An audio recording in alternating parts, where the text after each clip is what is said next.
কিয়ামতের ময়দানে আমার আল্লাহ তাআলা বলবেন, বান্দা দুনিয়ার জমিনে কেন পাঠাইলাম জানো? আমার আল্লাহ তাআলা বলেন, আল্লাযী খালাকাল মাউতা ওয়াল হায়াতা লিয়াবলুয়াকুম আইয়ুকুম আহসানু আমালা। ও বান্দা, আমি আল্লাহ তাআলা তোদেরকে সৃষ্টি করলাম। আল্লাযী খালাকাল মাউতা, আমি আল্লাহ তাআলা তোদেরকে মৃত্যু থেকে সৃষ্টি করলাম। ওয়াল হায়াতা, এরপরে আমি আল্লাহ তাআলা হায়াত দান করলাম। কেন দান করলাম বান্দা জানো? লিয়াবলুয়াকুম, আমি আল্লাহ তাআলা তোদেরকে পরীক্ষা করব। বান্দা কি পরীক্ষা করব জানো? আহসানু আমালা, বান্দা তোর আমল কত সুন্দর, আমি আল্লাহ তাআলা তোর আমলের পরীক্ষা করব। হে মুসলমান ইমানদার, দুনিয়ার জমিনে আল্লাহ তাআলা আমলের পরীক্ষা দেওয়ার জন্য পাঠাইছেন। এজন্য আমার আল্লাহ তাআলা বলেন, বান্দা দুনিয়ার জমিনে আমি আল্লাহ তাআলা পাঠাইলাম আমার ইবাদতের জন্য, দুনিয়ার জমিনে পাঠাইলাম আমার গোলামির জন্য, দুনিয়ার জমিনে পাঠাইলাম আমার ইবাদতের জন্য। ও বান্দা, দুনিয়ার জমিনে তোরাই তো আমার আপন, দুনিয়ার জমিনে আমার কোনো ছেলে নাই, আমার কোনো মেয়ে নাই, দুনিয়ার জমিনে আমি আল্লাহ কাউকে জন্ম দেই নাই, আমি আল্লাহ কেউ জন্ম দেয় নাই, দুনিয়ার জমিনে আমি আল্লাহর মুখাপেক্ষী তো কেউ নাই। আমার আল্লাহ তাআলা বলেন, কুল হুয়াল্লাহু আহাদ, বলেন জবান খুলে বলেন, কুল হুয়াল্লাহু আহাদ আল্লাহুস সামাদ লাম ইয়ালিদ ওয়া লাম ইউলাদ ওয়া লাম ইয়াকুল লাহু কুফুয়ান আহাদ। আমার আল্লাহ তাআলা বলেন, বান্দা কুল হুয়াল্লাহু আহাদ, আমি আল্লাহ এক, আল্লাহুস সামাদ, আমি আল্লাহ তাআলার সমকক্ষ কেউ নাই, আমি আল্লাহ তাআলার মতো ক্ষমতাশীল কেউ নাই, আমি আল্লাহ তাআলার মতো ক্ষমাশীল কেউ নাই, আমি আল্লাহ তাআলার মতো দয়াশীল কেউ নাই, আমি আল্লাহ তাআলার মতো রিজিক দেনেওয়ালা দুনিয়ার জমিনে কেউ নাই। আমি আল্লাহ তাআলা কেমন জানো রে বান্দা? দুনিয়ার জমিনে আমি আল্লাহ তাআলা কাউকে জন্ম দেই নাই, আমি আল্লাহ কেউ জন্ম দেয় নাই, দুনিয়ার জমিনে আমি আল্লাহ তাআলার সমকক্ষ কেউ নাই, আমি আল্লাহ দুনিয়ার জমিনে কারো মুখাপেক্ষী না। তবে বান্দা দুনিয়ার জমিনে আমি আল্লাহ তাআলা তোদেরকে বড় মায়া কইরা, তোদেরকে বড় দয়া কইরা আমি আল্লাহ তাআলা বানাইলাম। ও বান্দা, দুনিয়ার জমিনে শয়তানের ওয়াসওয়াসায় পইরা, ধোঁকায় পইরা বান্দা গুনাহ করছো। আমার আল্লাহ তাআলা বলেন, কুল ইয়া ইবাদিয়াল্লাযীনা আসরাফু আলা আনফুসিহিম লা তাকনাতু মির রাহমাতিল্লাহ। বান্দা দুনিয়ার জমিনে বসে অন্যায় করছো, অপরাধ করছো, নিজের নফসের উপরে জুলুম করছো। কুল ইয়া ইবাদি, আমার আল্লাহ তাআলা বলেন, হে আমার বান্দা, আলা আনফুসিহিম, দুনিয়ার জমিনে বসে নিজের নফসের সাথে জুলুম করছো, শয়তানের ধোঁকায় পইরা গুনাহ করছো, অন্যায় করছো। আলা আনফুসিহিম, নিজের নফসের উপরে জুলুম করছো। লা তাকনাতু মির রাহমাতিল্লাহ, বান্দা আমি আল্লাহ তাআলার রহমত থেকে নৈরাশ হইস না। ও বান্দা, দুনিয়ার জমিনে মানুষ বিচার করতে বড় মজা পায়, দুনিয়ার জমিনে মানুষ শাস্তি দিতে বড় মজা পায়, দুনিয়ার জমিনে শিক্ষক বিচার করতে বড় মজা পায়। আমি আল্লাহ তাআলা দুনিয়ার মানুষের মতো নয়। আমি আল্লাহ তাআলার কাছে যদি বান্দা দুই ফোঁটা চোখের পানি ফেলায়া ওয়া মিনাল লাইলি ফাতাহাজ্জাদ বিহি নাফিলাতান লাক আসা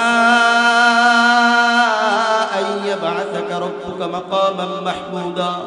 বান্দা রাতের গভীরে আমি আল্লাহ তাআলা 7 তবক আসমান ভেদ কইরা আমি আল্লাহ তাআলা প্রথম আসমানে আইসা, ও বান্দা আমি আল্লাহ তাআলা তোদেরকে ডাকি, আলা মিন মুস্তাগফিরিন ফাগফির লাহ। বান্দা কোন গুনাহগার বান্দা আছো, দুনিয়ার জমিনে বইসা গুনাহ করছো, অন্যায় করছো, অপরাধ করছো, আমি আল্লাহ তাআলার কাছে মাফ চা। এইভাবে আমি আল্লাহ তাআলা 7 তবক আসমান ভেদ কইরা প্রথম আসমানে আইসা আমি আল্লাহ তাআলা বান্দা তোদেরকে ডাকতে থাকি। বান্দা গুনাহ কইরা আমি আল্লাহ তাআলার কাছে তওবা কর। আমার আল্লাহ তাআলা বলেন, ইয়া আইয়ুহাল্লাযীনা আমানু তুবু ইলাল্লাহি তাওবাতান নাসুহা। বান্দা তাওবায়ে নাসুহার মাধ্যমে আমি আল্লাহ তাআলার কাছে তওবা কর, গুনাহ থেকে ফিরে আয়। ইরজিই ইলা রাব্বিক, আমি রবের দিকে ফিরে আয়। বান্দা যদি আমি রবের দিকে ফিরে আসতে পারো আর খাঁটি দিলে তওবা করতে পারো, বান্দা আমি আল্লাহ তাআলা তোদের সাথে ওয়াদা দিলাম, তোদের জিন্দেগীর সমস্ত গুনাহ আমি আল্লাহ তাআলা maaf করে দিব।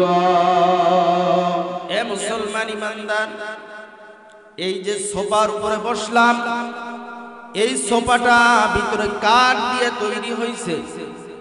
এই যে সামনে টেবিলটাও কাঠ দিয়ে তৈরি হয়েছে। টেবিলের সাথে পা লাগায়, সোফার উপরে পা লাগায় কেউ চুম্বন করে না, সালাম করে না, সম্মান করে না। কিন্তু সামান্য একটা কাঠ দিয়া যদি কোরআন শরীফের রেহাল তৈরি করা হয়, ওই রেহালের উপর রেহালের সাথে যদি কারো পা লাগে তাহলে সালাম চুম্বন সম্মান করে কি করে না? বলে রেহালের সাথে কোরআনের সম্পর্ক। এত দামি কাপড় দিয়া পাঞ্জাবি বানাইলাম, এত দামি কাপড় দিয়া চাদর বানাইলাম, চাদর ক্রয় করলাম, জামা পাঞ্জাবিতে যদি পা লাগে কেউ সম্মান করে না, চুমু দেয় না। আর এই রুমালের সাথে আর এই চাদরের সাথে যদি কারো পা লাগে সম্মান করে না, চুমু দেয় না। আর একটা জুজদান, কোরআনের জুজদানের সাথে যদি কারো পা লাগে তাহলে সম্মান চুমু আছে না নাই? জোরে কোন আছে না নাই? এজন্য আমার আল্লাহ তাআলা বলেন আলিফ লাম মিম যালিকাল কিতাবু লা রাইবা ফীহি হুদাল লিল মুত্তাকিন।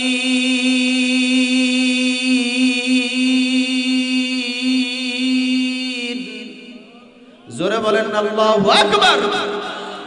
আমার আল্লাহ তাআলা বলেন যালিকাল কিতাব, এটা এমন একটা কিতাব, এটা এমন একটা গ্রন্থ, এটা এমন একটা বই, এটা এমন একটা আল্লাহ তাআলার প্রেরিত কিতাব। আল্লাহ তাআলা বলেন যালিকাল কিতাবু লা রাইবা ফীহি হুদাল লিল মুত্তাকিন। এই কিতাবের ভিতরে কোনো সন্দেহ নাই, এই কিতাবের ভিতরে কোনো সন্দেহের অবকাশ নাই, এই কিতাবের ভিতরে কোনো ভুল নাই, এই কিতাবের ভিতরে কোনো যাররা পরিমাণে কোনো সন্দেহ নাই। এই কিতাব কাদের জন্য আল্লাহ তাআলা পাঠাইছেন? আমার আল্লাহ তাআলা বলেন হুদাল লিল মুত্তাকিন, যারা মুত্তাকি তাদের জন্য আল্লাহ তাআলা এই কোরআন হেদায়েত বানায়া দুনিয়ার জমিনে নাজিল করছেন। বলেন সুবহানাল্লাহ। তাহলে কোরআন হলো মুত্তাকিদের জন্য হেদায়েত। আল্লাহ তাআলা অন্য আয়াতে বলেন ওয়া নুনাজ্জিলু মিনাল কুরআন মা হুয়া শিফাء ওয়া রাহমাতুল লিল মুমিনিন ওয়া লা ইয়াজিদুল যালিমিনা ইল্লা খাসারা। এই কোরআন আমি আল্লাহ তাআলা নাজিল করলাম। কেন নাজিল করলাম জানো? মা হুয়া শিফা, এই কোরআন নাজিল করলাম আমি আল্লাহ তাআলা সমস্ত রোগের মহা ঔষধ হিসাবে, সমস্ত রোগের শেফা হিসাবে। ওয়া রাহমাতুল লিল মুমিনিন, আর এই কোরআন হলো মুমিনের জন্য রহমত, কোরআন হলো মুমিনের জন্য হেদায়েত, কোরআন হলো মুমিনের জন্য পথ প্রদর্শক। ওয়া লা ইয়াজিদুল যালিমিনা ইল্লা খাসারা, আর যারা ওয়া লা ইয়াজিদুল যালিমিনা ইল্লা খাসারা, যারা জালিম, যারা জুলুমকারী, এই কোরআন হলো তাদের জন্য ক্ষতিগ্রস্ত। এই কোরআনকে তারা ক্ষতিগ্রস্তই মনে করবে, জালিমরা কোনোদিনও কোরআনকে বন্ধু মনে করবে না। কথা বলেন ঠিক না বেঠি? জোরে কর ঠিক না বেঠি? এ মুসলমান, আল্লাহর নবী সাল্লাল্লাহু আলাইহি ওয়াসাল্লাম যখন নবীর উপরে কোরআন নাযিল না হয়েছে, আল্লাহ তাআলা নবী আলাইহিস সালাতু ওয়াস সালামের উপরে যতক্ষণ পর্যন্ত কোরআনের আয়াত নাযিল না করছে ততক্ষণ পর্যন্ত মক্কার সমস্ত কাফেররা আমার নবীকে এই মুরব্বি জান কই, এই বাবা, এই জান কই যা,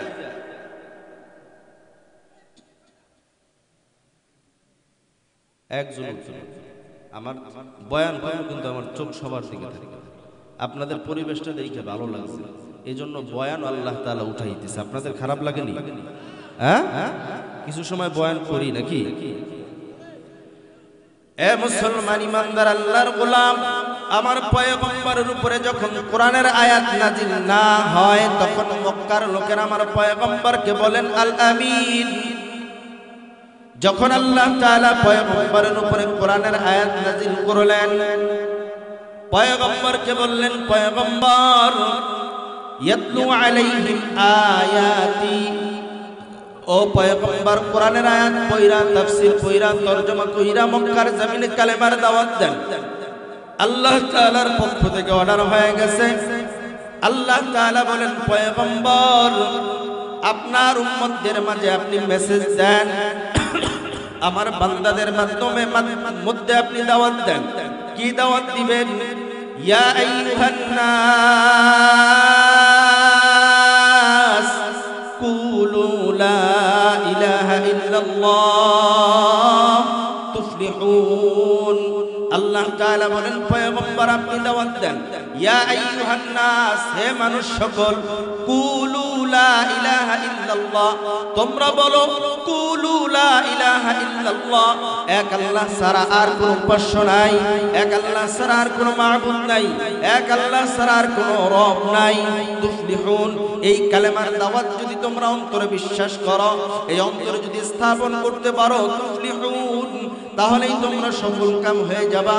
আমার পয়গম্বর যখন কালেমার দাওয়াত দেওয়ার জন্য সর্বপ্রথম আবু জাহেলের বাড়িতে গেলেন, আবু জাহেলের বাড়িতে যাওয়ার পরে আমার পয়গম্বর ডাক দিয়ে বলেন, চাচা আল্লাহ তাআলা আমার উপরে কোরআনের আয়াত নাযিল করেছেন, ও চাচা আপনি কালেমা গ্রহণ করেন, কালেমার সাহায্যে আশ্রয় নেন, আপনি আমার সাথে পড়েন লা ইলাহা ইল্লাল্লাহ মুহাম্মাদুর রাসূলুল্লাহ। এবার আবু জাহেল ডাক দিয়ে বলেন, মুহাম্মদ তুমি পাগল হয়ে গেছো। নাউজুবিল্লাহ বললেন না, কি হয়ে গেছো? পাগল হয়ে গেছো। মুহাম্মদ তোমার বাপ নাই, মা নাই, কেউ নাই। ও মুহাম্মদ, আল্লাহ তাআলা এই মক্কায় আর কোনো লোক পায় নাই, তোমাকে আল্লাহ তাআলা নবুয়ত দিয়েছে। বলেন নাউজুবিল্লাহ। নবী বলেন, চাচা আল্লাহ তাআলা আমার উপরে নবুয়ত দান করেছেন, হেরা গুহায় আমার উপরে কোরআনের আয়াত নাযিল হইছে।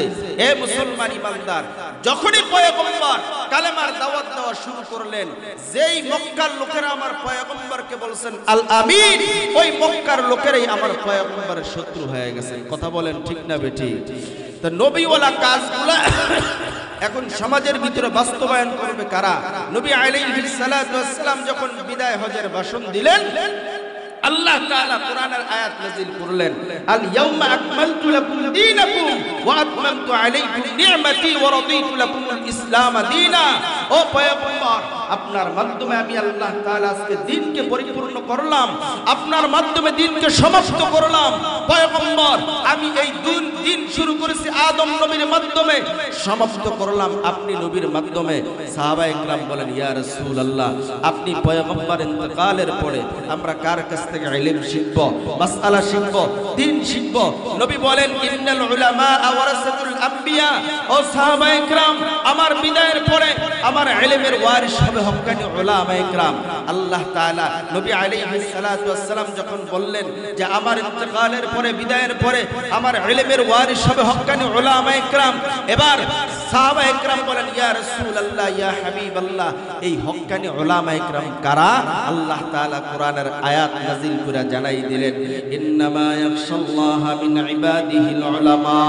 দুনিয়ার জমিনে যে আলেম আল্লাহ তাআলাকে ভয় করে, যে আলেমের ভিতরে আল্লাহ তাআলার ভয় আছে, যে আলেমের ভিতরে তাকওয়া আছে, যে আলেমের ভিতরে নবীর সুন্নাত আছে, যে আলেমের ভিতরে নবীর ভালোবাসা আছে, যে আলেমের ভিতরে আল্লাহর কোরআনের ভালোবাসা আছে, যে আলেমের ভিতরে আল্লাহর ভালোবাসা আছে, ইন টোটাল কথা, যে আলেম আল্লাহ তাআলাকে ভয় করে, যে আলেম নবীর সুন্নাত অনুযায়ী জিন্দেগি চালায়, যে আলেম নবীর আল্লাহ তাআলার কোরআন অনুযায়ী জিন্দেগি চালায়, ওই আলেম হলো নবীর ওয়ারিস। আর যে আলেমের ভিতরে নবীর সুন্নাত নাই, যে আলেমের ভিতরে নবীর ভালোবাসা নাই, যে আলেমের ভিতরে নবীর মুহাব্বত নাই, ওই আলেম কোনদিন নবীর ওয়ারিস হতে পারে না। কথা বলেন ঠিক না বেঠিক? এ মুসলমান ইমানদার, আজকে এই সমাজের ভিতরে আপনারা দেখছেন 17 বছর পর্যন্ত এই বাংলার জমিনে মাজলুম কোরআনের আলেমদেরকে জেলখানার ভিতরে, খাঁচার ভিতরে আটকায় রাখছে, বন্দী করছে। যে আলেম কোরআনের দাওয়াত দিছে, যে আলেম কোরআনের ব্যাখ্যা করছে, যে আলেম কোরআনের তাফসীর করছে, সেই আলেমকে নিয়ে জেলখানার ভিতরে আটকায় রাখছে। কথা বলেন ঠিক না বেঠিক? জোরে বলেন ঠিক না বেঠিক? এ মুসলমান ইমানদার, ও বগুড়া জেলার মুসলমান, আমি নাইমুর রহমান মিফতা তোমাদেরকে আজকে একটা মেসেজ দিতে চাই। আজকে তোমাদেরকে আমি একটা পয়গাম পৌঁছাইতে চাই, তোমাদের মাঝে আমি একটা দাওয়াত পৌঁছাইতে চাই। আমার দাওয়াতটা হলো, আমার পয়গাম, আমার মেসেজটা হলো, ও মুসলমান ইমানদার, আমরা এখানে যারা আছি সবাই কি এক দলের মানুষ নাকি? সবাই বিভিন্ন দলের মানুষ। এখানে আওয়ামী লীগের লোক আছেন, বিএনপির লোক আছেন, জাতীয় পার্টির লোক আছেন, জামাত ইসলামের লোক আছেন, চরমনের লোক আছেন, সারসিনার লোক আছেন, ফুরফুরার লোক আছেন, অন্যান্য দলের লোক আছেন। ও মুসলমান ইমানদার, আমি আপনাদের কাছে প্রশ্ন রাখতে চাই, আওয়ামী লীগ ওয়ালাদের আল্লাহ কয়জন? জোরে কোন কয়জন? বিএনপি ওয়ালাদের আল্লাহ কয়জন? জাতীয় পার্টি ওয়ালাদের আল্লাহ কয়জন? জামাত ইসলাম যারা করে তাদের আল্লাহ কয়জন? চরমনাই যারা করে তাদের আল্লাহ কয়জন? তাহলে বোঝা গেছে দলের ব্যানারে দল থাকবে, মতের ব্যানারে মত থাকবে, কিন্তু সব দলের যিনি আল্লাহ, সব দলের যিনি রব, দল মত নির্বিশেষে আমার আল্লাহ আর আমার আল্লাহর রাসূলের ভালোবাসা আমার কাছে সবচেয়ে দামি। কথা বলেন ঠিক না বেঠিক? তাহলে আজকের এই মাহফিল থেকে আমাদের একটা আওয়াজ তুলতে হবে। আজকের মাহফিল থেকে আমার কণ্ঠের সাথে একটা কণ্ঠ মিলাই আজকে একটা স্লোগান দিতে হবে। কি স্লোগান দিবা? 92 ভাগ মুসলমানের দেশে আমরা একটা সংবাদ পৌঁছাইতে চাই। 92 ভাগ মুসলমানের দেশে আমরা একটা আওয়াজ তুলতে চাই। আমাদের দলের ভিতরে পার্থক্য থাকবে, মতের ভিতরে পার্থক্য থাকবে, দল নিয়ে দল চলবে, মতের ব্যানারে মত চলবে, দলের ব্যানারে দল চলবে, কিন্তু আল্লাহর ব্যানারে, কোরআনের ব্যানারে, খানায়ে কাবা বাইতুল্লাহর ব্যানারে, ইসলামের ব্যানারে আমাদের কোনো দলাদলি নেই। কথা বলেন ঠিক না বেঠিক? আর জোরে বলেন ঠিক না বেঠিক? 92 ভাগ মুসলমানের দেশে আমাদের একটা আওয়াজ তুলতে হবে। যেই নাস্তিক আর মুরতাদ আমার নবীকে সন্ত্রাস বলে গালি দিবে, আমার নবীর চরিত্র নিয়ে কথা বলবে, আল্লাহর কোরআনকে নিয়ে ব্যঙ্গ করবে, আল্লাহকে নিয়ে ব্যঙ্গ করবে, ইসলামকে নিয়ে ব্যঙ্গ করবে, ওই নাস্তিক মুরতাদ কোন দলের তা দেখবো না। যদিও আমার বাবা হয়, যদিও আমার ভাই হয়, যদিও আমার নেতা হয়, নাস্তিক মুরতাদের জিব ফেরার জন্য, মাথার পাগড়ি মাথায় বেঁধে রাজপথে নামার জন্য কারা কারা তৈরি আছেন? লিল্লাহি তাকবীর! একটা স্লোগান দেন।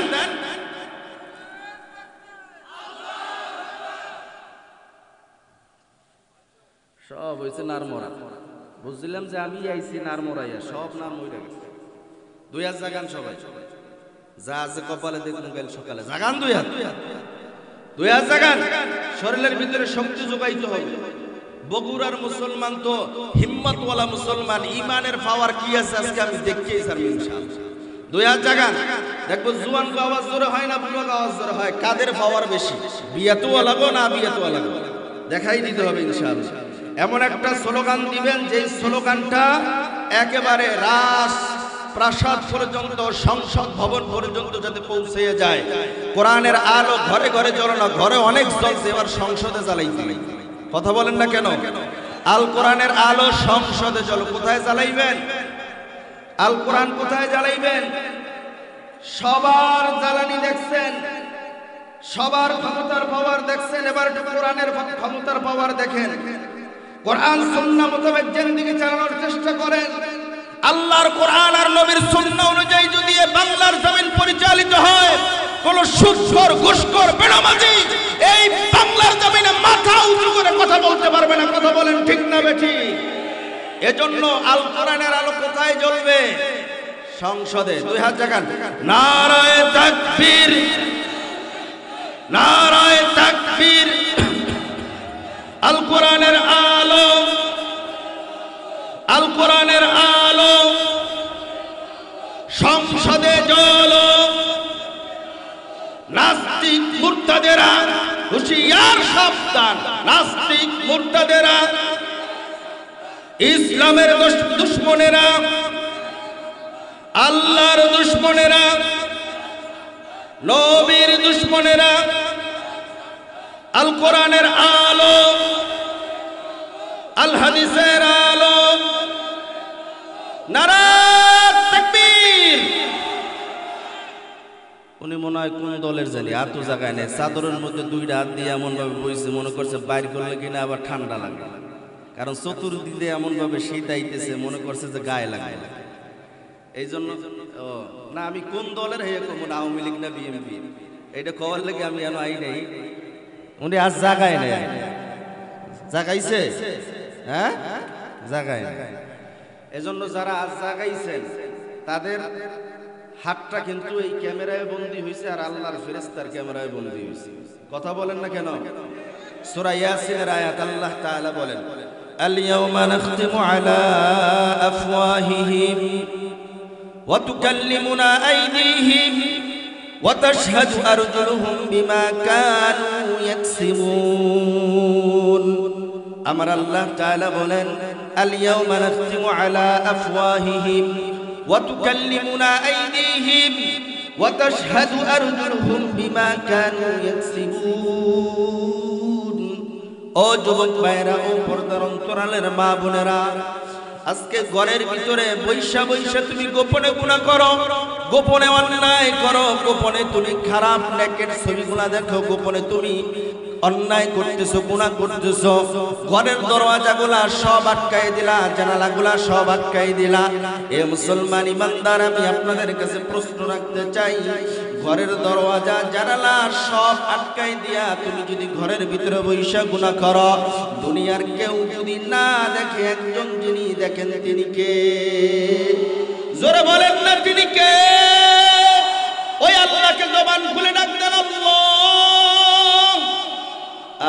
আরো জোরে জবান খুলে ডাক দেন আল্লাহ আমার আল্লাহ তাআলা বলেন বান্দা লা তাখুযহু সিনাতুন ওয়ালা নাওম আমি এমন একজন রব আমি এমন একজন আল্লাহ আমি এমন একজন খোদা আমি আল্লাহর কোনো ঘুম নাই আমি আল্লাহর কোনো তন্দ্রা নাই আমি আল্লাহ তাআলা সব সময় বান্দা তুই কোন হালাতে থাকো বান্দা আমি আল্লাহ তাআলা সব দেখি কিয়ামতের ময়দানে আমার আল্লাহ তাআলা মানুষগুলোকে যখন দুই দলে বিভক্ত করে দিবেন ফারিকুম ফিল জান্নাতি ওয়া ফারিকুম ফিস সাঈর একদলকে আমার আল্লাহ তাআলা জান্নাতের অন্তর্ভুক্ত করে দিবেন একদল জান্নাতের দিকে পথ আগাবে ওয়া ফারিকুম ফিস সাঈর আর একদল জাহান্নামের দিকে পথ আগাবে জাহান্নামের দিকে আমার আল্লাহ তাআলা ফিরাই দিবেন এবার জাহান্নামীরা বলবে আল্লাহ দুনিয়ার জমিনে আমি যে গুনাহ করছি অন্যায় করছি আমি যে অপরাধ করছি তার তো কোনো প্রমাণ নাই দলিল নাই আল্লাহ আমি যে গুনাহ করছি আমি যে অন্যায় করছি আল্লাহ কেন আজকে আমাকে জাহান্নামে নিবা ও কোরআনের হাফেজরা ও কোরআনের আলেমেরা ও দাড়ি পেকা মুরব্বিরা ও বিদ্যা বাবাজিরা পর্দার অন্তরালের মা বোনেরা ভালো করে শুনে নাও কিয়ামতের ময়দানে আমার আল্লাহ তাআলা বলবেন বান্দা কিরামান কাতিবিনা ইয়ালামুনা মা তাফআলুন إن الأبرار لفي نعيم وإن الفجار لفي جحيم আমার আল্লাহ তাআলা বলবেন বান্দা দুনিয়ার জমিনে আমি আল্লাহ তাআলা বান্দা তোর নেক আমল আর বদ আমল লেখার জন্য দুইজন লেখক দুইজন ফেরেশতা আমি আল্লাহ তাআলা তোর সাথে পাঠিয়ে দিলাম একজন বান্দা নেক আমল লেখে আর একজন বান্দা বদ আমল লেখে কিয়ামতের ময়দানে জাহান্নামীরা বলবে আয় আল্লাহ কেন আজকে আমি জাহান্নামী হইলাম আমি কেন জাহান্নামের ভিতরে যাব আল্লাহ আমি কি গুনাহ করছি আমি দেখতে চাই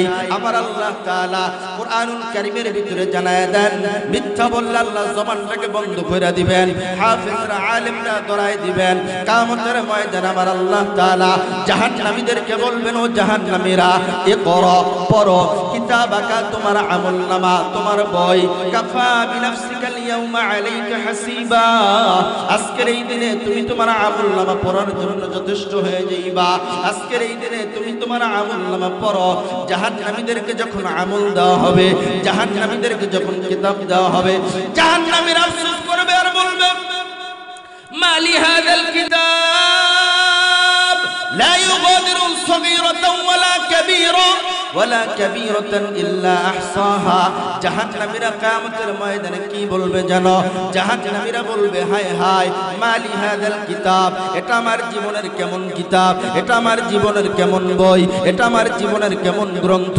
লা ইউগাদিরু সগীরা এই কিতাবের ভিতরে আমার জীবনের ছোট্ট গুনাহটাও লেখা বাদ নাই ওয়ালা কাবীরা এই কিতাবের ভিতরে আমার জীবনের বড় গুনাহটাও লেখা বাদ নাই ইল্লা আহসাহা এটা আমার জীবনের কেমন কিতাব এটা আমার জীবনের কেমন বই এ মুসলমান ইমানদার গোপনে গোপনে গুনাহ করলে যিনি দেখেন তিনি কে জোরে কোন না তিনি কে এরপর আমার আল্লাহ তাআলা বলবেন ও ফেরেশতা আমলনামা দেওয়ার পরেও যখন আমার বান্দা বিশ্বাস করে না আমলনামা দেওয়ার পরেও যখন আমার বান্দা মোরামনি করে এবার আল্লাহ তাআলা বলবেন ফেরেশতা আল ইয়াউমা নাখতিমু আলা আফওয়াহিহিম ওয়া তুকাল্লিমুনা আইদিহিম ওয়া তাশহাদু এই মুখ দিয়া আপনার মসজিদকে গালি দিয়েছে এই মুখ দিয়ে আপনার মাদ্রাসাকে গালি দিয়েছে এই মুখ দিয়ে আপনার আলেমদেরকে গালি দিয়েছে এই মুখ দিয়া আপনার কোরআনকে গালি দিয়েছে এই মুখ দিয়া আপনার ইসলামিক দলগুলোকে গালি দিয়েছে এমন মুসলমান মনে হয় বগুড়া জেলায় নাই হ্যাঁ আসেনি মুখ দিয়া ফাহিশা কথা কয় গালি দেয় এমন মুসলমান বগুড়া জেলায় আছে সত্যি আছে আস্তাগফিরুল্লাহ কি কয় কিয়ামতের ময়দানে আল ইয়াউমা নাখতিমু আলা আফওয়াহিম আপনার আমার এই মুখ কিয়ামতের ময়দানে আল্লাহর আদালতে সাক্ষী দেবে আলা আফওয়াহিহিম ওয়া তুকাল্লিমুনা আইদিহিম এই যে হাত দেখতেছেন এই হাত কিয়ামতের ময়দানে সাক্ষী দিবে ওয়া তাশহাদু আরজুলুহুম এই যে দুই পা দেখতেছেন দুই পা আল্লাহ তাআলার দরবারে কিয়ামতের ময়দানে আল্লাহ তাআলার দরবারে সাক্ষী দিবে বান্দা দুনিয়ার জমিনে যত গুনাহ করো অন্যায় করো কিয়ামতের ময়দানে সব আল্লাহ তাআলা সিসি ক্যামেরার মাধ্যমে ভিডিও কইরা কিয়ামতের ময়দানে আল্লাহ তাআলা সব ছাইরা দিবে এজন্য আমার আল্লাহ তাআলা বলেন বান্দা দুনিয়ার জমিনে আমি আল্লাহ তাআলা তোদেরকে অল্প একটু সময় দিয়ে আমি আল্লাহ তাআলা দুনিয়ায় পাঠাইছি বলে কতটুকু সময় আমার আল্লাহ তাআলা বলেন আল্লাযী খালাকাল মাউতা ওয়াল হায়াতা লিয়াবলুয়াকুম আইয়ুকুম আহসানু আমালা ওয়া হুয়াল আজিজুল গফুর আমার আল্লাহ তাআলা বলেন আল্লাযী খালাকাল মাউতা ওয়াল হায়াতা সাউন্ড আপ ডাউন করে সাউন্ডটা বাড়াই দেন বক্সের গলাটা বসাই দিবেন আমার সাউন্ড আপ ডাউন করে কিয়ামতের ময়দানে আমার আল্লাহ তাআলা বলবেন বান্দা দুনিয়ার জমিনে কেন পাঠাইলাম জানো আমার আল্লাহ তাআলা বলেন الذي خلق الموت والحياة ليبلوكم أيكم أحسن عملا ও বান্দা আমি আল্লাহ তাআলা তোদেরকে সৃষ্টি করলাম আল্লাযী খলাকাল মাউতা আমি আল্লাহ তাআলা তোদেরকে মৃত্যু থেকে সৃষ্টি করলাম ওয়াল হায়াতা এরপরে আমি আল্লাহ তাআলা হায়াত দান করলাম কেন দান করলাম বান্দা জানো লিয়াবলুকুম আমি আল্লাহ তাআলা তোদেরকে পরীক্ষা করব বান্দা কি পরীক্ষা করব জানো আহসানু আমালা বান্দা তোর আমল কত সুন্দর আমি আল্লাহ তাআলা তোর আমলের পরীক্ষা করব এ মুসলমান ইমানদার দুনিয়ার জমিনে আল্লাহ তাআলা আমলের পরীক্ষা দেওয়ার জন্য পাঠাইছেন এজন্য আমার আল্লাহ তাআলা বলেন বান্দা দুনিয়ার জমিনে আমি আল্লাহ তাআলা পাঠাইলাম আমার ইবাদতের জন্য দুনিয়ার জমিনে পাঠাইলাম আমার গোলামির জন্য দুনিয়ার জমিনে পাঠাইলাম আমার ইবাদতের জন্য ও বান্দা দুনিয়ার জমিনে তোরাই তো আমার আপন দুনিয়ার জমিনে আমার কোনো ছেলে নাই আমার কোনো মেয়ে নাই দুনিয়ার জমিনে আমি আল্লাহ কাউকে জন্ম দেই নাই আমি আল্লাহ কেউ জন্ম দেয় নাই দুনিয়ার জমিনে আমি আল্লাহর মুখাপেক্ষী তো কেউ নাই আমার আল্লাহ তাআলা বলেন কুল হুয়াল্লাহু আহাদ বলেন জবান খুলে বলেন কুল হুয়াল্লাহু আহাদ আল্লাহুস সামাদ লাম ইয়ালিদ ওয়া লাম ইউলাদ ওয়া লাম ইয়াকুল লাহু কুফুয়ান আহাদ আমার আল্লাহ তাআলা বলেন বান্দা কুল হুয়াল্লাহু আহাদ, আমি আল্লাহ এক, আল্লাহুস সামাদ, আমি আল্লাহ তাআলার সমকক্ষ কেউ নাই, আমি আল্লাহ তাআলার মতো ক্ষমতাশীল কেউ নাই, আমি আল্লাহ তাআলার মতো ক্ষমাশীল কেউ নাই, আমি আল্লাহ তাআলার মতো দয়াশীল কেউ নাই, আমি আল্লাহ তাআলার মতো রিজিক দেনেওয়ালা দুনিয়ার জমিনে কেউ নাই। আমি আল্লাহ তাআলা কেমন জানো রে বান্দা, দুনিয়ার জমিনে আমি আল্লাহ তাআলা কাউকে জন্ম দেই নাই, আমি আল্লাহ কেউ জন্ম দেয় নাই, দুনিয়ার জমিনে আমি আল্লাহ তাআলার সমকক্ষ কেউ নাই, আমি আল্লাহ দুনিয়ার জমিনে কারো মুখাপেক্ষী না। তবে বান্দা দুনিয়ার জমিনে আমি আল্লাহ তাআলা তোদেরকে বড় মায়া কইরা, তোদেরকে বড় দয়া কইরা আমি আল্লাহ তাআলা বানাইলাম। ও বান্দা দুনিয়ার জমিনে শয়তানের ওয়াসওয়াসায় পইরা, ধোঁকায় পইরা বান্দা গুনাহ করছো। আমার আল্লাহ তাআলা বলেন কুল ইয়া ইবাদিয়াল্লাযীনা আসরাফু আলা আনফুসিহিম লা তাকনাতু মির রাহমাতিল্লাহ। বান্দা দুনিয়ার জমিনে বসে অন্যায় করছো, অপরাধ করছো, নিজের নফসের উপরে জুলুম করছো। কুল ইয়া ইবাদি, আমার আল্লাহ তাআলা বলেন হে আমার বান্দা, আলা আনফুসিহিম, দুনিয়ার জমিনে বসে নিজের নফসের সাথে জুলুম করছো, শয়তানের ধোঁকায় পইরা গুনাহ করছো, অন্যায় করছো। আলা আনফুসিহিম, নিজের নফসের উপরে জুলুম করছো। লা তাকনাতু মির রাহমাতিল্লাহ, বান্দা আমি আল্লাহ তাআলার রহমত থেকে নৈরাশ হইস না। ও বান্দা দুনিয়ার জমিনে মানুষ বিচার করতে বড় মজা পায়, দুনিয়ার জমিনে মানুষ শাস্তি দিতে বড় মজা পায়, দুনিয়ার জমিনে শিক্ষক বিচার করতে বড় মজা পায়। আমি আল্লাহ তাআলা দুনিয়ার মানুষের মতো নয়। আমি আল্লাহ তাআলার কাছে যদি বান্দা দুই ফোঁটা চোখের পানি ফেলায়া ওয়া মিনাল লাইলি ফাতাহাজ্জাদ বিহি নাফিলাতান লাক আসা আইয়াবআসাকা রাব্বুকা মাকামান মাহমুদা, বান্দা রাতের গভীরে আমি আল্লাহ তাআলা সাত তবক আসমান ভেদ কইরা আমি আল্লাহ তাআলা প্রথম আসমানে আইসা, ও বান্দা আমি আল্লাহ তাআলা তোদেরকে ডাকি আলা মিন মুস্তাগফিরিন ফাগফির লাহ। বান্দা কোন গুনাহগার বান্দা আছো, দুনিয়ার জমিনে বইসা গুনাহ করছো, অন্যায় করছো, অপরাধ করছো, আমি আল্লাহ তাআলার কাছে মাফ চা। এইভাবে আমি আল্লাহ তাআলা সাত তবক আসমান ভেদ কইরা প্রথম আসমানে আইসা আমি আল্লাহ তাআলা বান্দা তোদেরকে ডাকতে থাকি। বান্দা গুনাহ কইরা আমি আল্লাহ তাআলার কাছে তওবা কর। আমার আল্লাহ তাআলা বলেন ইয়া আইয়ুহাল্লাযীনা আমানু তুবু ইলাল্লাহি তাওবাতান নাসুহা, বান্দা তাওবা নাসুহার মাধ্যমে আমি আল্লাহ তাআলার কাছে তওবা কর, গুনাহ থেকে ফিরে আয়। ইরজিই ইলা রাব্বিক, আমি রবের দিকে ফিরে আয়। বান্দা যদি আমি রবের দিকে ফিরে আসতে পারো আর খাঁটি দিলে তওবা করতে পারো, বান্দা আমি আল্লাহ তাআলা তোদের সাথে ওয়াদা দিলাম তোদের জিন্দেগীর সমস্ত গুনাহ আমি আল্লাহ তাআলা maaf করে দিব। এ মুসলমান ইমানদার, আমার আল্লাহ কেমন ক্ষমাশীল। ও যুবক ভাইরা, পর্দার অন্তরালের মা বোনেরা, নবীর এক সাহাবীর ঘটনা, দুই ফোঁটা চোখের পানি ফালায়া তেলটাকে নরম কইরা দিবা। আমার আল্লাহ তাআলা কেমন দয়াশীল, কেমন ক্ষমাশীল।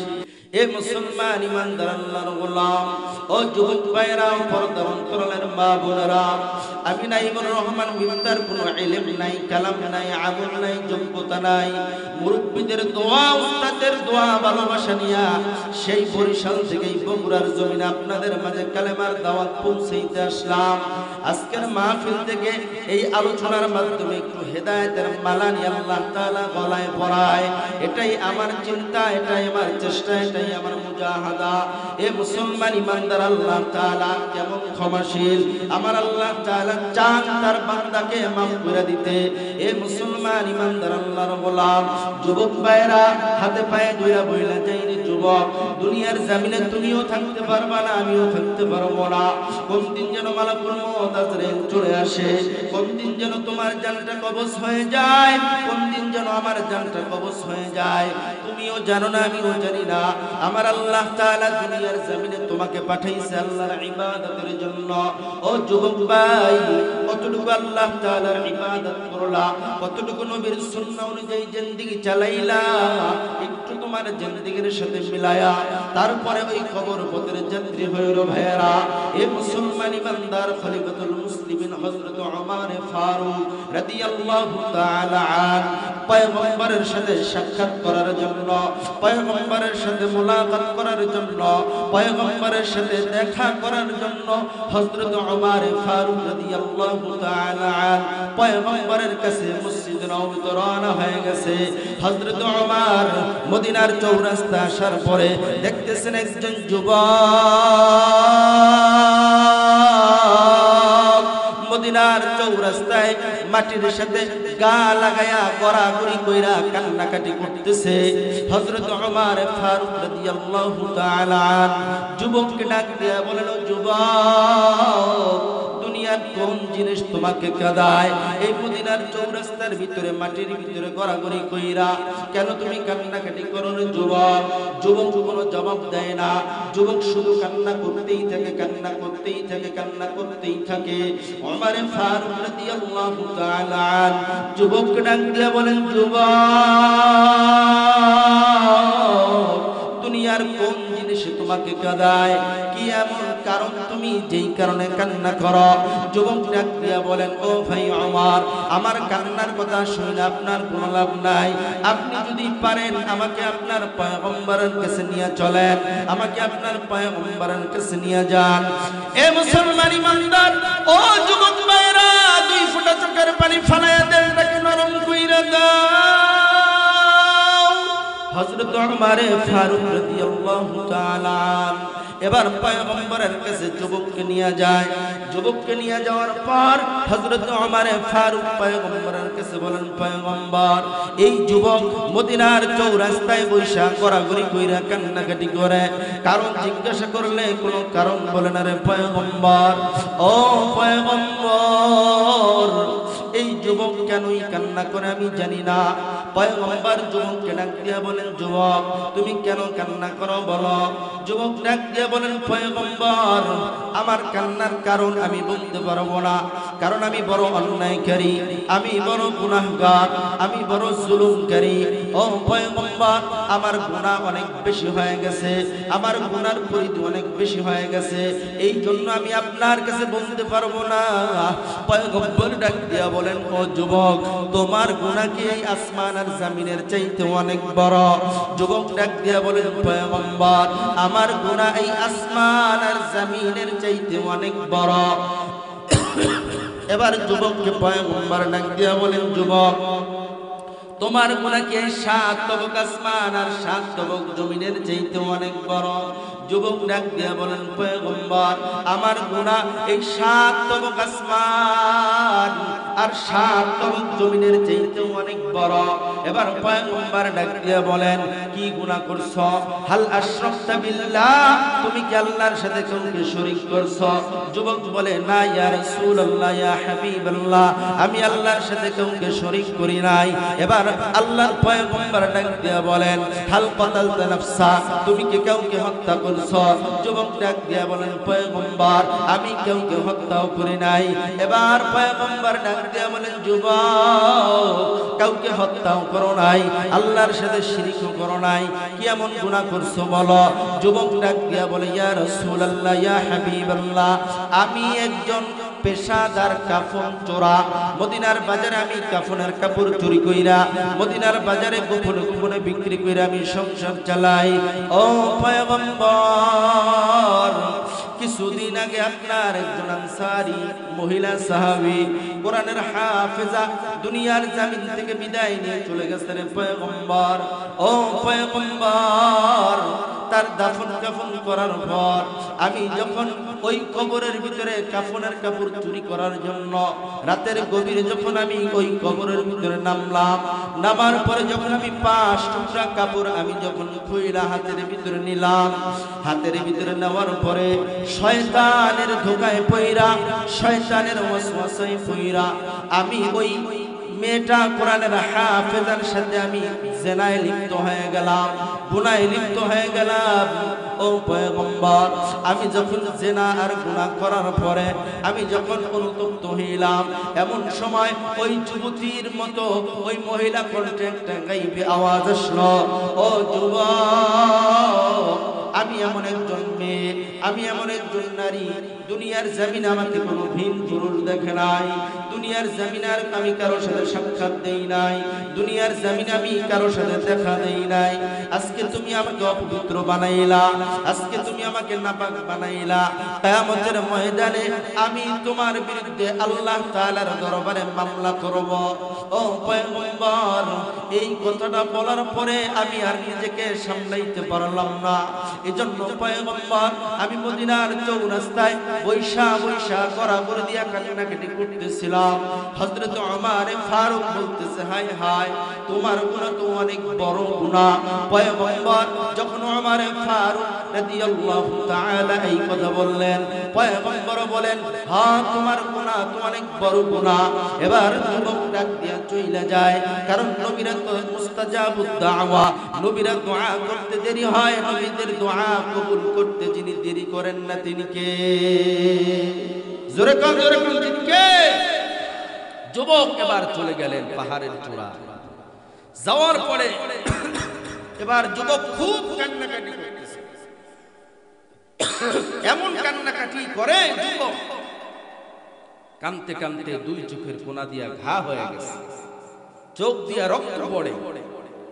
40 দিন 40 রাত যাওয়ার পরে আল্লাহ তাআলা জিব্রাইলকে পাঠিয়ে দিলেন, জিব্রাইল যাও আমার পয়গম্বরকে গিয়ে বলো, যুবকের তাওবা আমি আল্লাহ তাআলা কবুল করে নিয়েছি। বলেন না সুবহানাল্লাহ। এ মুসলমান ইমানদারের জন্য আমার আল্লাহ তাআলা বলেন, قل يا عبادي الذين أسرفوا على أنفسهم لا تقنطوا من رحمة الله إن الله يغفر الذنوب جميعا إنه هو الغفور الرحيم। বান্দা পাহাড় পরিমাণে গুনাহ করার পরে বান্দা তোরা যদি আমি আল্লাহ তাআলার কাছে খাটি দিলে তওবা করো, আমি আল্লাহ তাআলা তোদের তওবাকে কবুল করব। এ মুসলমান ইমানদার, আর একটা হাদিস আপনাদেরকে শোনাইলে আপনারা বুঝতে পারবেন। নবী আলাইহিস সালাতু ওয়াস সালামের একজন সাহাবী দাহিয়াতুল কলবি রাদিয়াল্লাহু তাআলা আনহু, এই দাহিয়াতুল কলবি রাদিয়াল্লাহু তাআলা যখন ইসলাম গ্রহণ করেন নাই, কালেমার সায়াতুল আশ্রয় নেন নাই, দাহিয়া কলবি নিজ হাতে নিজের কন্যা সহ 70টা কন্যা সন্তানের বেশি নিজ হাতে দাফন করছেন। যেই যুগটা ছিল জাহিলিয়াতের যুগ, যেই যুগটা ছিল বর্বরতার যুগ, যেই যুগটা ছিল মূর্খতার যুগ, যেই যুগে নারীদের কোনো দাম ছিল না, নারীদের কোনো মান ছিল না, নারীদের কোনো সম্মান ছিল না, নারীদের কোনো ইজ্জত ছিল না। ওই দাহিয়া কলবি যখন তার স্ত্রী যখন প্রেগনেন্ট অবস্থায়, তার স্ত্রীর পেটের ভিতরে যখন বাচ্চা, দাহিয়া কলবি ব্যবসার উদ্দেশ্যে সিরিয়ায় রওনা করছেন। এবার দাহিয়া কলবি স্ত্রীকে ডাক দিয়ে বলেন, ও স্ত্রী, যদি কন্যা সন্তান হয় জীবন্ত দাফন করে দিবা, আর যদি ছেলে সন্তান হয় রেখে দিবা। দাহিয়া কলবি ব্যবসার উদ্দেশ্যে সিরিয়ায় যায়। কিছুদিন যাওয়ার পরে দাহিয়া কলবির স্ত্রী দুনিয়ার জমিনে ফুটফুটে একটা কন্যা সন্তান জন্মগ্রহণ করাইলেন। এত সুন্দর কন্যা সন্তান, দাহিয়া কলবি কন্যা সন্তানটাকে দেখা দাহিয়া কলবির স্ত্রী আর মানতে পারে নাই। এত সুন্দর চেহারা, দাহিয়া কলবি নাম, দাহিয়া কলবির স্ত্রীর নাম রাখছেন জামিলা। জামিলা আস্তে আস্তে বড় হয়, জামিলা আস্তে আস্তে বড় হইতে থাকে, হাঁটতে পারে, জামিলা খেলাধুলা করতে পারে। সিরিয়ার উদ্দেশ্য থেকে ব্যবসা করে যখন দাহিয়া কলবি চলে আসলেন মক্কায়, মক্কায় আসার পরে দাহিয়া কলবি ঘরের ভিতরে প্রবেশ করলেন। ঘরের ভিতরে প্রবেশ করার পরে দাহিয়া কলবি দেখেন তার ঘরের ভিতরে একটা কন্যা সন্তান হাঁটাহাঁটি ছোটাছুটি করে। এবার দাহিয়া কলবি ডাক দিয়ে বলেন, ও বিবি, এই কন্যা সন্তান কার?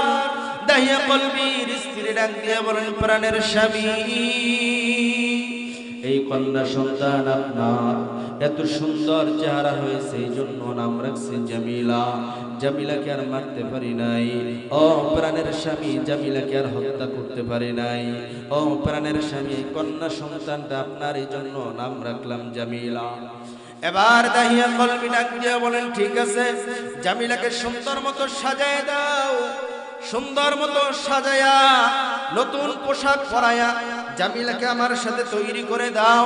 জামিলাকে নিয়ে আমি বেড়াইতে যাব, আমার বন্ধুর বাড়িতে দাওয়াত আছে, জামিলাকে নিয়ে আমার বন্ধুর বাড়িতে দাওয়াতে যাব। এ মুসলমান ইমানদার দাহিয়া কলবি কেমন পাষাণওয়ালা হৃদয়ের মানুষ। দাহিয়া কলবি গোপনে গোপনে একটা কোদাল, খুন্তা, কুড়াল যাই বলেন, দাহিয়া কলবি গোপনে গোপনে মাটি খনন করার জন্য একটা উপঢৌকন নিলেন, মাটি খনন করার জন্য একটা কোদাল নিলেন। আর দাহিয়া কলবি গোপনে গোপনে মাজার ভিতরে একটা রশি কিটা মাইরা নিয়ে নিলেন। দাহিয়া কলবি তার কন্যা সন্তান জামিলাকে নিয়া ওই কোদাল, খুন্তা নিয়া আর রশি নিয়া দাহিয়া কলবি মক্কার মরুর পাহাড়ের দিকে রওনা করছেন। মক্কার মরুর পাহাড়ের দিকে যাওয়ার পরে দাহিয়া কলবি যখন শুধু চতুর্দিকে শুধু পাহাড়, চতুর্দিকে শুধু মরুর প্রান্তর, চতুর্দিকে শুধু বালু আর বালু আর সূর্যের প্রখর তাপ, দাহিয়া কলবি এমন একটা জায়গা চয়েস করেন যেখানে কোনো গাছপালা কিছুই নাই। দাহিয়া কলবি জামিলাকে পাশে দাঁড় করায়া এবার দাহিয়া কলবি ওই কোদাল দিয়া উপর দিয়া গর্ত খনন করলেন। গর্ত খনন করার পরে এবার জামিলা দাহিয়া কলবিকে ডাক দিয়া বলেন, আব্বা, ও বাবা, মায়ের কাছ থেকে বইলা নিয়ে আসলেন, বন্ধুর বাড়িতে বেড়াইতে যাবেন, আপনার বন্ধুর বাড়িতে আমাকে নিয়ে যাবেন গো বাবা। ও বাবা, এই প্রখর তাপের ভিতরে আপনি কষ্ট কইরা কেন এই গর্ত খনন করেন? দাহিয়া কলবির কপাল টপকে টপকে ঘাম পড়তেছে। জামিলা তার ওড়না দিয়া দাহিয়া কলবির ঘাম গুলা মুছায়া দেয়। এবার দাহিয়া কলবি প্রচন্ড হৃদয় জামিলার দুই হাতের ভিতরে রশি লাগায়, জামিলার দুই পায়ের ভিতরে রশি লাগাইয়া দাহিয়া কলবি জামিলার হাতের ভিতরে আর পায়ের ভিতরে রশি লাগাইয়া যখন গর্তের ভিতরে ফালাইলেন, জামিলা ডাক দিয়ে বলেন, ও আব্বাজান, দুনিয়ার জমিনে ও আব্বাজান, আমি আর কোনদিন আপনাকে বাবা বলে ডাকবো না, কোনদিন আমি আর আপনাকে বাবার পরিচয় দিব না। এই মক্কা ছেড়ে আমি দূর দেশে চলে যাব। ও বাবা, আপনি আমাকে মাইরেন না, আমার মায়ের কাছ থেকে দাওয়াতের কথা বইলে আপনি নিয়ে আসেন। এবার দাহিয়া কলবির মেয়ে জামিলা দুই চোখের পানি ফেলায় শুধু চিৎকার চিৎকার, বাঁচাও বাঁচাও বাঁচাও, আর বলতেছো, বাবা, তুমি আমাকে পাথর চাপা দিয়া মাইরো না। দাহিয়া কলবি প্রচন্ড হৃদয় বড় বড় পাথরের টুকরা দাহিয়া কলবি জামিলার শরীরের ভিতরে ফেলাই। দাহিয়া কলবি এমন প্রচন্ড হৃদয় জামিলার শরীর ক্ষত বিক্ষত হয়ে রক্ত ফিলকি দিয়া বের হইতেছে। আর জামিলা ডাক দিয়া বলতেছেন, আব্বা,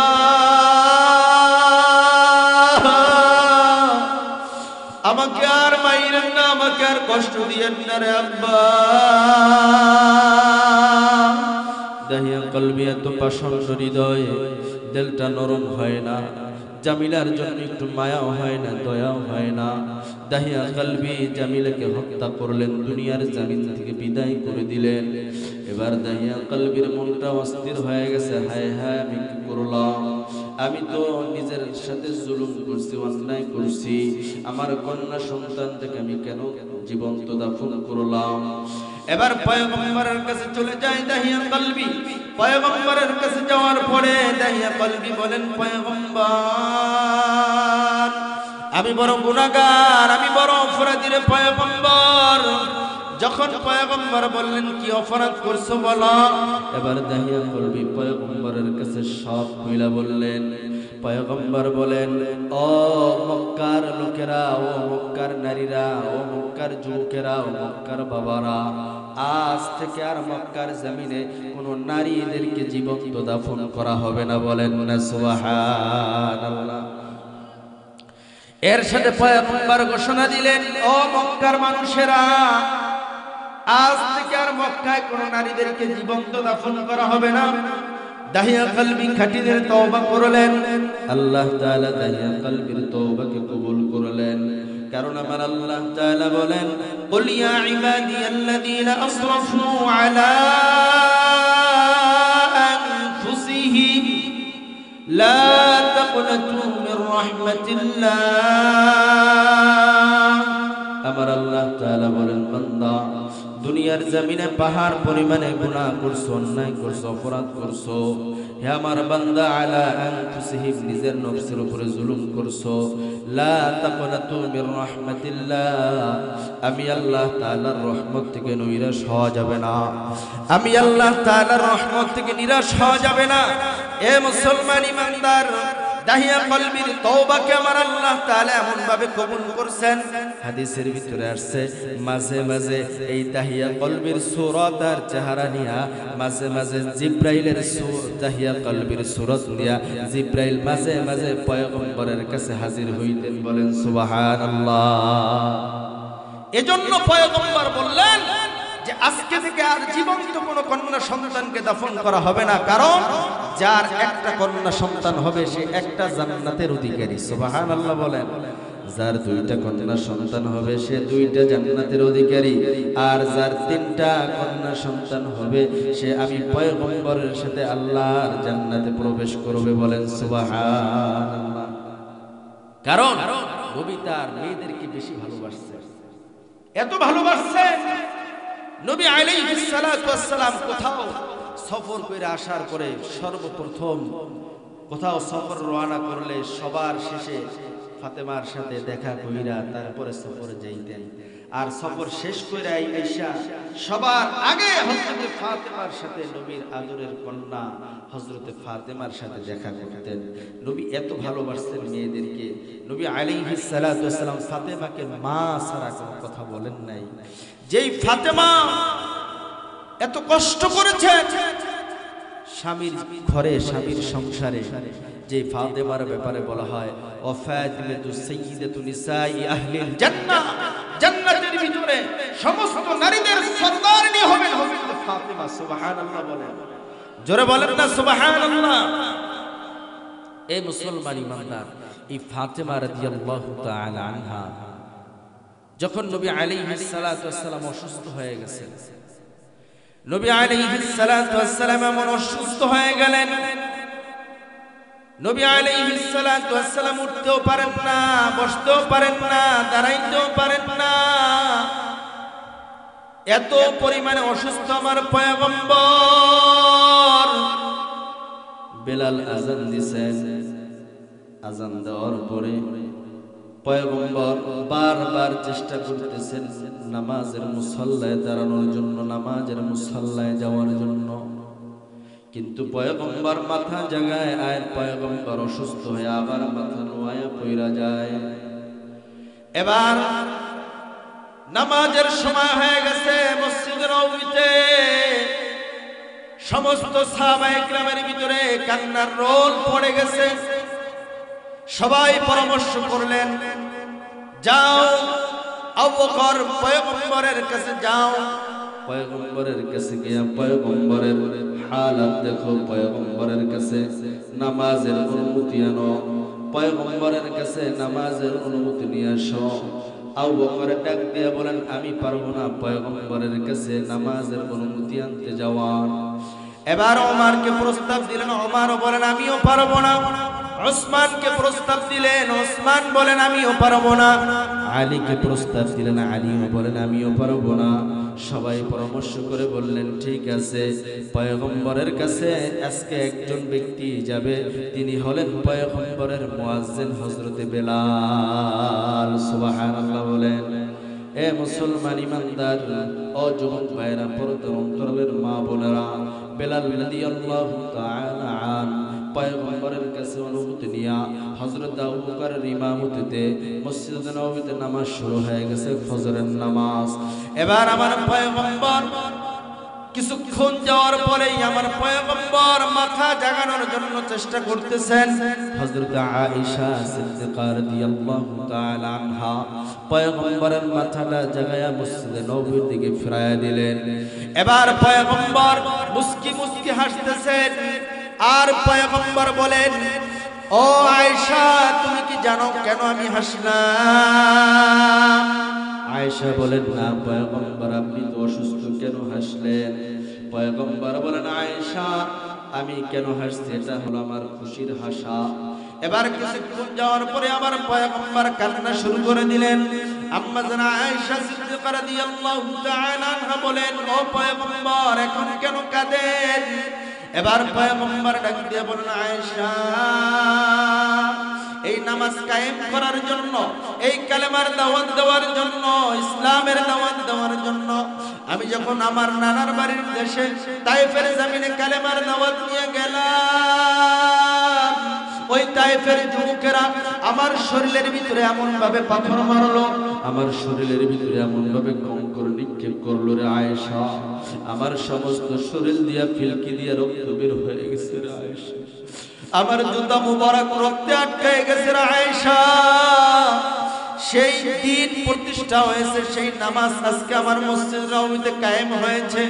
ও আয়েশা, এই নামাজ কায়েম করতে গিয়া, দিন কায়েম করতে গিয়া উহুদের জমিনে আমি দন্ত মুবারক শহীদ করেছি।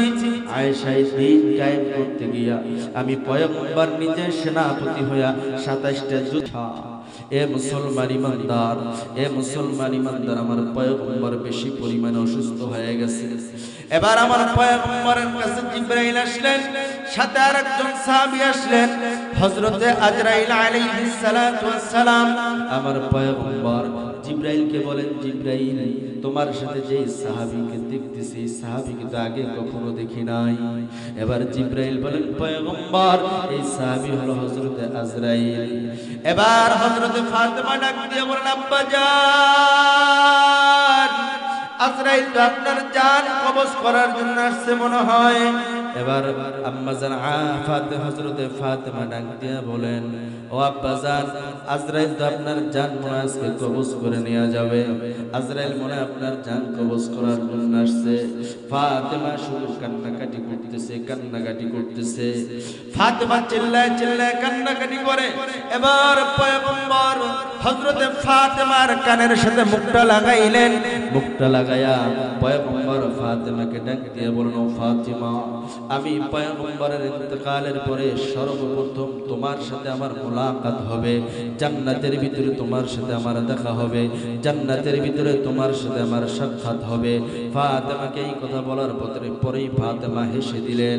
এ মুসলমান ইমানদার, নবী আলাইহিস সালাতু ওয়াস সালামের ইন্তেকালের কিছুদিন পরেই হযরতে ফাতেমা রাদিয়াল্লাহু তাআলা অসুস্থ হয়ে যায়। ফাতেমা কেমন অসুস্থ? ফাতেমার শরীরের ভিতরে প্রচন্ড জ্বর উঠে গেল।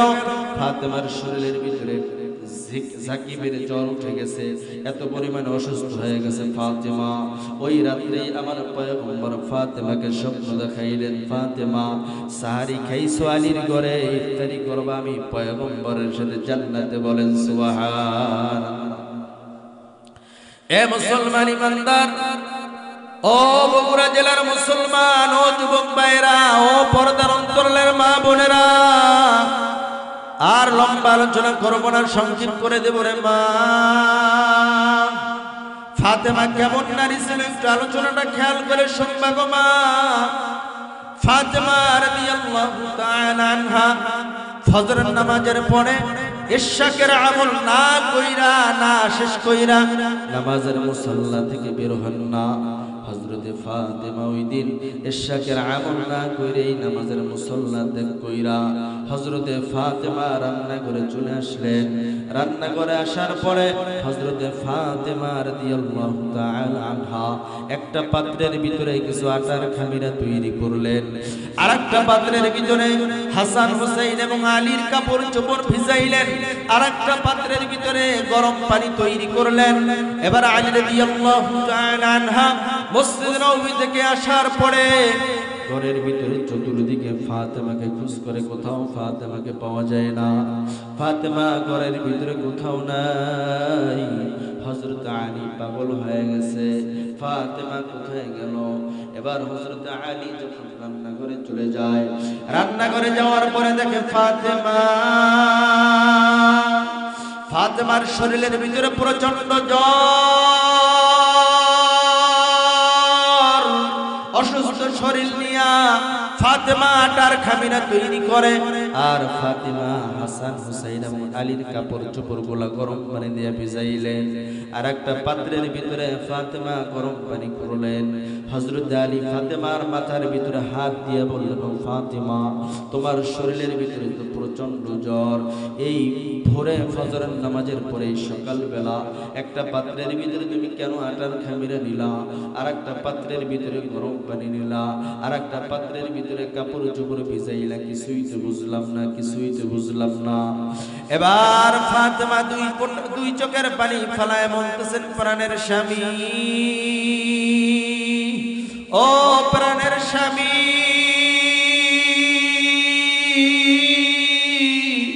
আমি ফাতেমার বিদায়ের ঘন্টা বাইজে গেছে রে প্রাণের স্বামী। দুনিয়ার জমিনে আজকে মনে হয় আমার শেষ দিন। আমি ফাতেমা মনে হয় আর দুনিয়ার জমিনে বাঁচবো না। আলী রাদিয়াল্লাহু তাআলা এই কথা শোনার পরে হযরত আলী হাউ করে কান্না শুরু করে দিয়েছে। এবার ফাতেমা ডাক দিয়া বলেন, ও প্রাণের স্বামী, আমি মনে হয় আজকের পরে আর দুনিয়ার জমিনে থাকবো না। আলী রাদিয়াল্লাহু তাআলা ফাতেমাকে জড়ায়া আলী চিৎকার মেরে কান্নার আওয়াজ, কান্না করতেছেন আর বলতেছেন, ফাতেমা, ও প্রাণের স্বামী, আমি মনে হয় আজকের পরে আর দুনিয়ার জমিনে থাকবো না। দুনিয়ার জমিন থেকে মনে হয় আমি আজকের পরে বিদায় নিয়ে চলে যাব। আজকেই মনে হয় আমার দুনিয়ার জমিনের শেষ দিন। ফাতেমা বলেন, প্রাণের স্বামী, গতকালকে রাত্রে সারি খাওয়ার পরে যখন আমি একটু বিশ্রাম নিলাম, বিশ্রাম নেওয়ার পরে গতকালকে রাত্রে তারাবির আমল করার পরে, তাহাজ্জুদের আমল করার পরে আমি যখন বিশ্রাম নিলাম, আমার বাবা পয়গম্বর আয়েশা আমার সাথে দেখা করলেন। আর আমার বাবা আমাকে জানাই দিলেন, ফাতিমা, সাহারি করছো, আলীর ঘরে ইফতারি করবা, আমি পয়গম্বরের সাথে জান্নাতে। এইজন্য প্রাণের স্বামী, আমি বুঝতে পারলাম আমি মনে হয় আজকের পরে আর দুনিয়ার জমিনে থাকতে পারবো না। আজকেই মনে হয় আমার শেষ দিন। এবার আলী ডাক দিয়ে বলেন, ও প্রাণের বিবি, তুমি তো অসুস্থ, এই অসুস্থ শরীর নিয়ে কেন এই কাজগুলো তুমি করো? আর আলী চিৎকার করে কান্না করে ফাতেমা দুই ফোঁটা চোখের পানি ফেলাইয়া ফাতেমা ডাক দিয়া বলেন, ও প্রাণের স্বামী,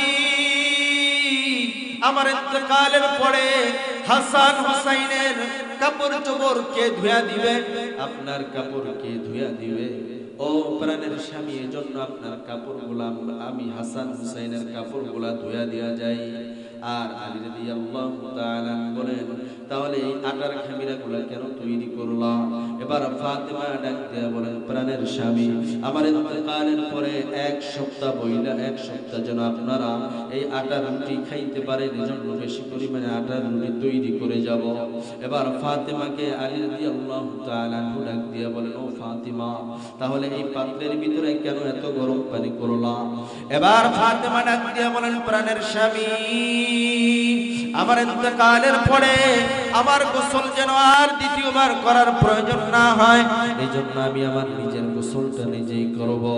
এবার ফাতেমাও কান্না করে, আলীও কান্না করে। এই দৃশ্য দেখে হাসান হুসাইন চলে আসছে। হাসান হুসাইন এসে বলে, মা তুমিও কাঁদো, আমার বাবাও কাঁদে, বুঝলাম না কিছু। এবার হাসান হুসাইন ডাক দিয়ে বলেন, ও মা, কেন তুমি কাঁদো? ও বাবা, কেন তুমি কাঁদো, একটু বলো। ফাতেমা ডাক দিয়ে বলেন, ও হাসান, ও হাসান, যা তোর নানার কবরের পাশে যা, তোর নানার সাথে একটু কথা বইলা। এ মুসলমান ইমানদার, হাদিসের ভিতরে আসছে, বারাত আসছে, ঘটনা আসছে, নবী আলাইহিস সালাতু ওয়াস সালামের ইন্তেকালের পরে নবী আলাইহিস সালাতু ওয়াস সালাম রওজায় ধারে বৈশা হযরত হাসান হুসাইনের সাথে কথা বলতেন। হাসান হুসাইন নবীর রওজায় চলে গেলেন। নবীর রওজায় যাওয়ার পরে হাসান হুসাইনকে পয়গম্বর ডাক দিয়ে বলল, হাসান ও হুসাইন যাও যাও, আমি নানার কবরের পাশে আর দাঁড়ায় থাকবা না, যাও মায়ের চেহারাটা সুন্দর করে দেখা নাও, মায়ের একটু আদর করে নাও। মাকে আর আজকের পরে আর দেখতে পাবো না, তোমাদের মা দুনিয়ার জমিন থেকে আজকেই বিদায় নিয়ে চলে আসবে। এবার হাসান হুসাইন কান্না করতে করতে বাড়িতে চলে আসলেন আর মাকে ডাক দিয়ে বললেন, ও মা, তুমি নাকি আজকের পরে আর দুনিয়ার জমিন থেকে বিদায় নিয়ে চলে যাবে রে মা। এ মুসলমান ইমানদার আল্লাহর গোলাম, ও পর্দার অন্তরালের মা বোনেরা ভালো করে শুনে নাও। এবার হাসানও কাঁদেন, হুসাইনও কাঁদেন, আলীও কাঁদেন, ফাতেমাও কাঁদেন। এর মধ্যেই মাগরিবের নামাজের আগ মুহূর্ত হয়ে গেল। ফাতেমা প্রচন্ড পরিমাণ অসুস্থ হয়ে গেলেন। এবার ফাতেমা রাদিয়াল্লাহু তাআলা আনহা হযরত আলীকে ডাক দেওয়াইলেন হাসান হুসাইনের মাধ্যমে। আলীকে ডাক দেওয়া ফাতেমা বললেন, ও প্রাণের স্বামী, আমি নবীর কন্যা ফাতেমা, আপনার সংসারে আমার জীবনটাকে কাটাই দেয়া, আমার কোন আচার আচরণ যদি আপনি কষ্ট পান আমাকে আপনি মাফ করে দিন। কিয়ামতের ময়দানে আল্লাহর বিচারের ইজলাসে বিচারের ময়দানে আমি ফাতেমাকে আসামি বানাবেন না।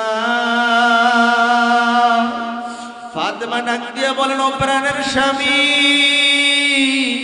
আমি ফাতেমা ইন্তেকালের পরে আপনি আমার সন্তান হাসান হুসাইনকে একটু দেখে রাখবেন, আমার সন্তান হাসান হুসাইন যেন কষ্ট না পায়। ও প্রাণের স্বামী, আর একটা আবদার হলো, আমি ফাতেমা ইন্তেকালের পরে আপনি আর একটা বিবাহ করবেন। ও প্রাণের স্বামী, আমার আর একটা ফরিয়াদ হলো, আমি ফাতেমা ইন্তেকালের পরে আমাকে বেশি সময় দুনিয়ায় রাখবেন না, অতি তাড়াতাড়ি আমাকে দাফন করে দিবেন। এই কথা বলার পরে ফাতেমা দুনিয়ার জমিন থেকে বিদায় নিয়ে চলে যায়। আলী ও কাঁদে, হযরত হাসান কাঁদে, হুসাইন কাঁদে, কান্নার রোল পড়ে গেছে। এর মধ্যে আল্লাহর নবী সরকারে দু আলম রাতের গভীর হয়ে গেছে, আবু জরকে স্বপ্ন দেখাইলেন, ও আবু জর, যাও আমি ফাতেমার বাড়ির দরওয়াজায় চলে যাও। আমার আদরের দুলারি ফাতেমা আজকে দুনিয়ার জমিন থেকে বিদায় নিয়ে চলে গেছে, যাও ফাতেমার দাফন কাফনের সহযোগী হও। এবার আলী রাদিয়াল্লাহু তাআলা আনহুর বাড়ির দরওয়াজায় রাতের গভীরে আবু যর গফারি রাদিয়াল্লাহু তাআলা আনহু গিয়া দাঁড়ায় যায়। এবার আবু যর গফারি ডাক দিয়া বলেন, আলী দরওয়াজা খোল। আলী ডাক দিয়া বলেন, ভাই আবু যর, এই রাতের গভীরে আমি তো কাউকে আলাম দেই নাই, ঘোষণা দেই নাই, কিভাবে তুমি আমার বাড়ির দরওয়াজায় হাজির হইলা? আবু যর ডাক দিয়ে বলেন, ও ভাই আলী, আমাকে আমার পয়গম্বর স্বপ্নের ঘরে মোলাকাত করাই দিয়েছেন, স্বপ্নের ঘরে জানাই দিয়েছেন, এজন্য আমি তোমার বাড়িতে চলে আসলাম।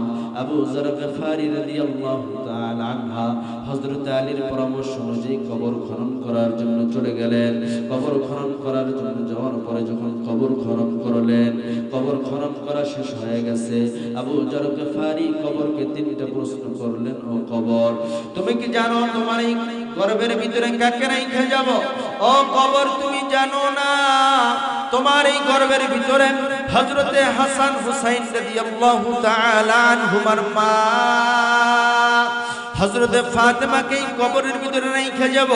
খবরদার খবরদার, ও কবর, ফাতেমার সাথে খারাপ আচরণ করবা না, ফাতেমার সাথে খারাপ আচরণ করবা না।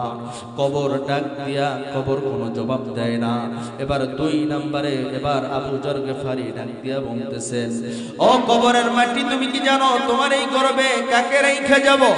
ও কবরের মাটি, তোমার এই গর্ভের ভিতরে হযরত আলী রাদিয়াল্লাহু তাআলা আনহুর স্ত্রী ফাতেমাকে রেখে যাব, যে আলীর ব্যাপারে আল্লাহর নবী বলেন, আনা মাদিনাতুল ইলমি ওয়া আলিয়ুন বাবুহা, আমি পয়গম্বর হইলাম শহর, আর এই ইলমের শহরের দরওয়াজা হইল আমার সাহাবী আলী।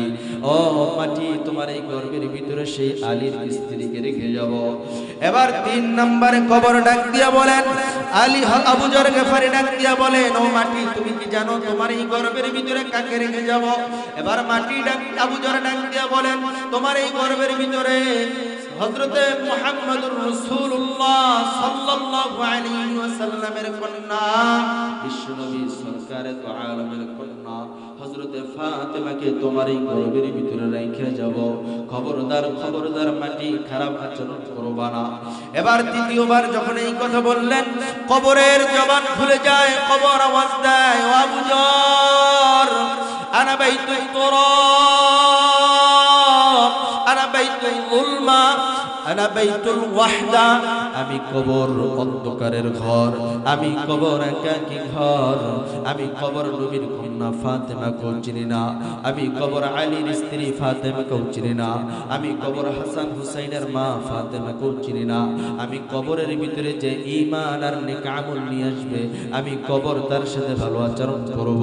আর আমি কবরের ভিতরে যারা ঈমান আর নেক আমল না নিয়ে আসবে, আমি কবর তাদেরকে দুই পাশের এমন জোরে চাপ দেব, দুই পাশের মাটি তাদের এক পাজরের হাড্ডি অন্য পাজরের সাথে লেগে যাবে।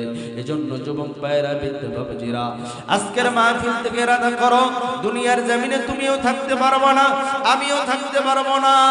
আল্লাহ তাআলা দুনিয়ার জমিনে যতদিন বাঁচায় রাখবেন, ঈমান আমল নিয়ে যেন আল্লাহ তাআলা আমাদের সবাইকে বাঁচায় রাখেন। আর ঈমান আমল নিয়ে যেন আল্লাহ তাআলা অন্ধকার কবরে যাওয়ার তৌফিক দান করেন। বলেন আমিন। আরো জোরে বলেন আমিন। নবিয়্যিনা ওয়া শাফিয়্যিনা ওয়া হাবিবনা ওয়া মাওলানা মুহাম্মদ সাল্লাল্লাহু আলাইহি ওয়া আলা আলিহি ওয়া আসহাবিহি ওয়া বারাকা ওয়া সাল্লাম। আস্তাগফিরুল্লাহ রাব্বি মিন কুল্লি যামবি ওয়া আতুবু ইলাইহি, লা হাওলা ওয়া লা কুওয়াতা ইল্লা বিল্লাহিল আলিয়্যিল আযীম।